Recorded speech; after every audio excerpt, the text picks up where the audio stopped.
परंतु 1914 से 1918 में प्रथम विश्व युद्ध देखने को मिलता है। प्रथम विश्व युद्ध के बाद परिणाम क्या हुआ, निष्कर्ष क्या हुआ, संस्था बनाई गई, लीग ऑफ नेशन बनाया गया। प्रथम विश्व युद्ध के बाद एक संधि हुई थी, टीटी ऑफ वॉरसॉय की संधि। संस्था कौन सी बनी थी, league of nation. League of nation के निर्माता कौन है, founding nation USA and UK इसके संस्थापक थे। उस समय भारत पर यूके का ही कब्जा था। लीग ऑफ नेशन का उद्देश्य क्या था, विश्व में शांति स्थापित करना।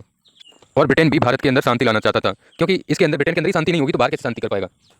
और कब्जे में भारत था ही ब्रिटेन के में, परंतु भारतीय डोमिनियन राज्य की मांग कर रहे थे। परंतु भारतीय डोमिनियन राज्य की मांग कर रहे थे। इस कारण से 1919 का भारत शासन अधिनियम ब्रिटेन भारत लाया। 1919 का भारत शासन अधिनियम, 1919 के अधिनियम को मॉन्टेग्यू चेम्सफोर्ड अधिनियम भी कहा जाता है। मॉन्टेग्यू था भारत राज्य सचिव, मॉन्टेग्यू भारत राज्य सचिव था। चेम्सफोर्ड था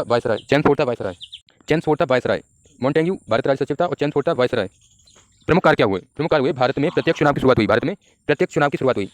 starting of direct election in India. ये प्रांतों में चुनाव होंगे। प्रांतों में द्वैध शासन की शुरुआत, directly started at provinces. Bharat में पहली बार अप्रत्यक्ष चुनाव की शुरुआत 1892 में हुई और भारत में प्रत्यक्ष चुनाव की शुरुआत कब हुई, 1919 में। प्रांतों में द्वैध शासन, यह किसकी पद्धति, लियोनल कोर्टिस की। बंगाल में द्वैध शासन लागू कब हुआ, खत्म कब हुआ, प्रांतों में द्वैध शासन की शुरुआत हुई। देखो यहाँ पर तो प्रांतों में द्वैध शासन शुरू हो रहा है, लेकिन बंगाल की बात, ओनली बंगाल में द्वैध शासन कब लागू हुआ और कब खत्म हुआ। कितने राज्यों में शुरू हुआ ये, 8 राज्यों में। तब 8 राज्य हुआ करते थे। 1919 में महिलाओं को प्रथम बार वोट देने का अधिकार मिला। विश्व में पहली बार 1893 में न्यूजीलैंड में महिलाओं को वोट डालने का अधिकार मिला था। प्रांतों में द्वैध शासन की शुरुआत 1919 में हुई, लेकिन बंगाल में द्वैध शासन की शुरुआत 1865 में हुई और खत्म बंगाल में द्वैध शासन की शुरुआत 1765 में हुई, आरसी के द्वारा, रॉबर्ट क्लाइव के द्वारा। खत्म हुई 1773 में वॉरेन हेस्टिंग के द्वारा। भारत में पहली बार सिविल सेवा की शुरुआत, भारतीय सिविल सेवा का मुख्यालय व परीक्षा भारत में करने की मांग कर रहे थे। 1919 के आधार पर है ये सारा मैटर।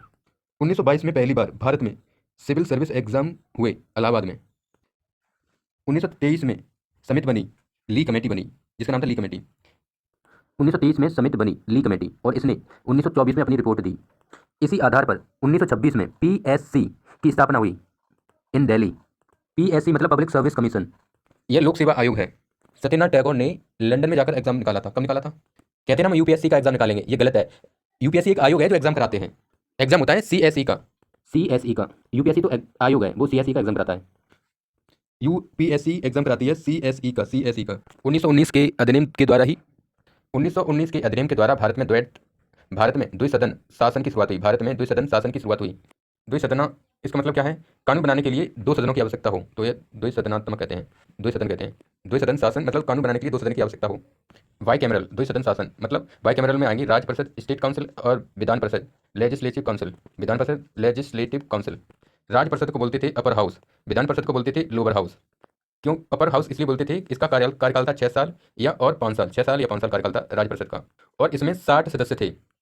34 ऐसे थे जिनके लिए चुनाव होता था, 26 ऐसे थे जो नियुक्त किए जाते थे, लेकिन इसके अंदर ब्रिटिशर ज़्यादा थे, अंग्रेज ज़्यादा थे। राज्य परिषद के अंदर ब्रिटिशर ज़्यादा थे।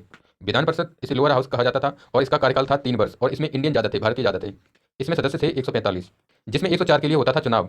145 में 104 का चुनाव किया जाता था और 41 चयनित किए जाते थे, जो लोकसभा की भांति कार्य करता था। विधान परिषद आगे चल के लोकसभा बनेगी। विधानसभा को दूसरा नाम था शाही विधानसभा। शाही परिषद यानी विधान परिषद का गठन होता है दिसंबर 1919 में। इसके पहले अध्यक्ष थे फ्रेडरिक वाइट। 1919 के अधिनियम